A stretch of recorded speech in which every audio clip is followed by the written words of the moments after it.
कहीं सदगुरु को सताया जाए, सदगुरु को पीड़ा दिया जाए, सदगुरु को कष्ट दिया जाए, सदगुरु का निंदा किया जाए, बिना जाने बूझे सदगुरु के विषय में अनर्गल वार्तालाप किया जाए, तो उसका परिणाम उसी तरह से आता है जैसे हम संसारी आदमी को सताते हैं, कष्ट देते हैं। जब उसकी आत्मा दुखी होता है तो आत्मा का आह लगता है, ठीक वैसे तरह। तो सदगुरु को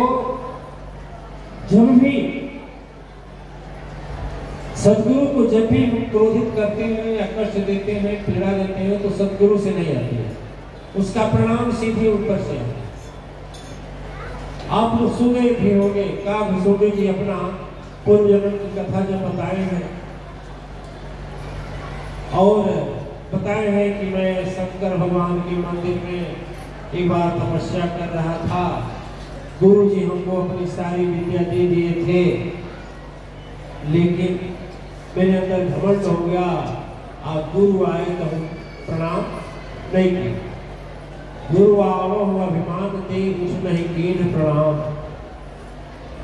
जदपि न कछ गुरु कहो हृदय न उरलवलेस, सो अब की अपमानता सही नहीं सके महेश। भगवान शंकर से बर्दाश्त नहीं हुआ। अब भगवान शंकर मंदिर माज भई न भवानी रेहत महाअभिमानी, आकाश वाणी हुई मंदिर के बीच में दुष्ट अभिमानी गुरु आवन अभिमान थे, उसने ही किया प्रणाम, तो प्रणाम नहीं किया, इसलिए मैं तुझे श्राप देने जा रहा हूँ। श्राप दे भी दिए, हाहाकार कर गुरुवर की ना, हाहाकार करके गुरु जी दौड़े। तो गुरु की चित्त और दशा क्या होती है? क्या होती है? मुलायम होते, दयापूर्ण होते, करुणापूर्ण होते। यदि जितना सदगुरु की निंदा करते हैं, क्या गुरु जानते नहीं है? सदगुरु के साथ जितना मुंह पर कुशल करते हैं, अंदर में कुशल रहते हैं, क्या जानते नहीं है? लेकिन सबको बर्दाश्त करते हैं। जे बालक राखहि महतारी, सोई सद्गुरु अरूप अनुहारी। जैसे एक मैया ने अपने बालक का प्रतिपालन करती है, उसी तरह से सदगुरु भी हमारा प्रतिपालन करता है। और यही कारण है कि सदगुरु पालन करता से भी बड़ा माना जाता है। सदगुरु हमारे सारी गलती को क्षमा करता है, इसलिए सदगुरु को जैसे मैया इतना कोई अपराध क्षमा करने वाला धरती पर नहीं है, उसी तरह से सदगुरु की तरह अपराध क्षमा करने वाला कोई नहीं। सदगुरु जितना हमारा अपराध क्षमा करते हैं उतना कोई नहीं करता। हृदय में मन में क्या क्या बोलते हैं सदगुरु के प्रति। दो लोगों को आशीर्वाद दे दिए सदगुरु, तीसरे को नहीं दिए तो उनको फुला लेगा, आपको नहीं दिए। हम इतना मन में नहीं बोला, जुबान से तो नहीं बोलेगा, लेकिन मन में बोलेगा। तो मन में बोलेगा, अब उसे नहीं पता कि उसमें भी कुछ कारण होगा। यदि प्रसाद सदगुरु दे रहे हैं तो उसमें भी कारण है। कारण है कि उसके ऊपर उस समय कुछ ऐसी शक्ति का कृपा बरसने वाली है जो उसके संकट को काटेगी, इसलिए उसको सदगुरु दे रहे हैं। होता है ना कभी सदगुरु किसी का नाम लेकर बुला दे और नहीं बोले तो हमारे घमंड से बात न किए। हमारे दिन है कि गुरु जी का चला था, हम आइए तो जानी बुरा बुरा ले जाएगा, नहीं तो कुछ नहीं। गुरु जी के जानत रहो, हम जाना नहीं। ये क्या है? अभिमान है। क्या है? अभिमान। और दिव्य आत्मा है। अभिमान जब घर में प्रवेश कर जाता है तो विनाश कर सकता है। ये सदगुरु भी उसको निखारता है।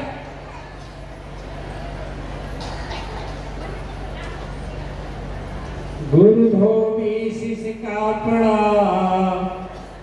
पावन निर्मल हार, ज्ञान साउन से धोवणी निकसे, अवगुण निकालता है सदगुरु। सदगुरु के हर वाणी में कुछ न कुछ कारण होता है, और वही कारण जो समझ लेता है वही सारा वेद समझ लिया, सारा शास्त्र समझ लिया, सारा पुराण समझ लिया। तो हम भी कहेंगे कि आज ब्रह्मचारिणी माता का दिन है। ब्रह्मचारिणी माता का मतलब नाम ही से ब्रह्म और आचरण। ब्रह्म का मतलब भगवान, आचरण माने स्वभाव। भगवान चोरी करते हैं, यदि चोरी करने का स्वभाव है तो आपके अंदर वह आचरण नहीं है। यदि किसी को गाली देते हैं तो इसका मतलब आपके अंदर भगवान का वह स्वभाव नहीं है। भगवान किसी के ऊपर क्रूरतापूर्ण कार्य करते हैं। भगवान के भी माँ बाप की आज्ञा का उल्लंघन करते हैं। भगवान कभी किसी से द्वेष करते हैं, प्रभु किसी से अभिमान करते हैं, नहीं करते। तो आज का दिन का मतलब यही कि हमारे सारे कार्य जो है, यदि हम परम शक्ति सत्ता के अंश हैं तो हमारे सारे कार्य जो है परमात्मा की तरह होना चाहिए, हमारा आचरण ब्रह्म की तरह होना चाहिए। हम भी ऐसा कर्म करें कि हमारा भी नाम सदगुरु की गति से आवे।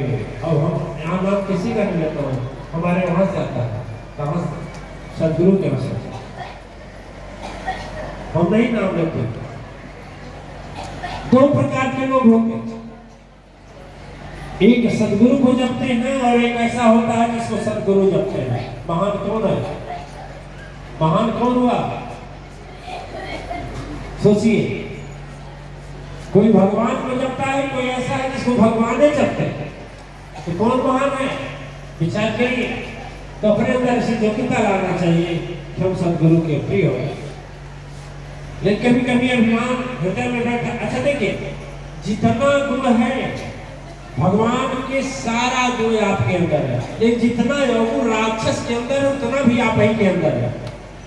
झूठ बोलना भी आपके अंदर है, वासना भी आपके अंदर है, साधना भी आपके अंदर है, लोभ भी आपके अंदर है, दाता बनने का सामर्थ्य भी आपके अंदर है, महान बनने का भी आपके अंदर योग्यता है, आपके अंदर आप दूसरे को उबारने का भी आपके हृदय में है। दोनों साथ ही चलते हैं। लेकिन हाँ, जब सदगुरु के पास रहते हैं तो जितने अवगुण होते हैं तब जाते हैं सदगुण प्रकट होने लगते हैं। करोति वाचालां पंगुं लंघयते गिरिं